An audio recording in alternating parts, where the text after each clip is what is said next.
Pour comprendre le terme finance durable, nous avons besoin de comprendre les deux mots qui le composent. La finance désigne toute activité en relation avec l'argent, qui est en effet un moyen d'échange et de réserve. Ces activités peuvent être le financement et l'investissement dans différents segments de la finance, tels que la finance d'entreprise, la finance de marché, la finance publique et la finance personnelle. Quant au mot durable, il veut tout simplement dire quelque chose qui dure dans le temps. La finance durable renvoie donc à des activités de la finance qui visent à promouvoir la durabilité. Cette durabilité peut être sociale et ou environnementale.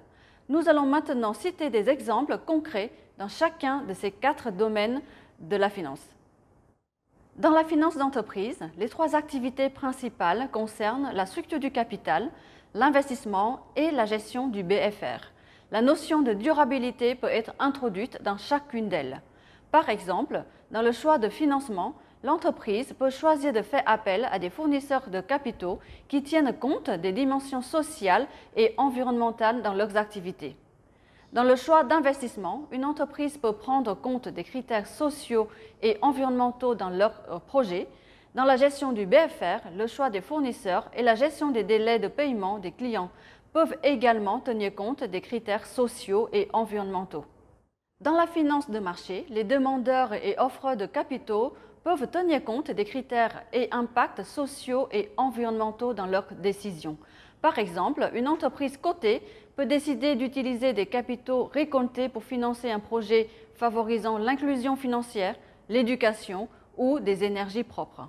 Un gestionnaire de portefeuille peut inclure des critères extra-financiers ESG, environnemental, social et de gouvernance dans ses allocations d'actifs afin de réduire des externalités négatives et de créer des externalités positives.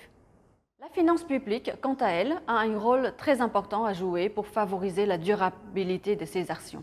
Par exemple, des banques publiques d'investissement peuvent choisir de favoriser des projets et des entreprises à impact sociaux et environnementaux positifs.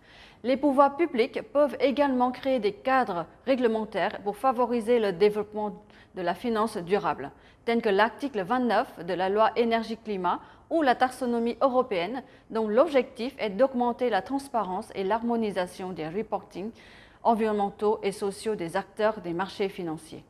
La finance personnelle, cela concerne chacune et chacun de nous. La durabilité peut s'introduire dans tous les aspects de la finance personnelle tels que l'épargne et l'investissement.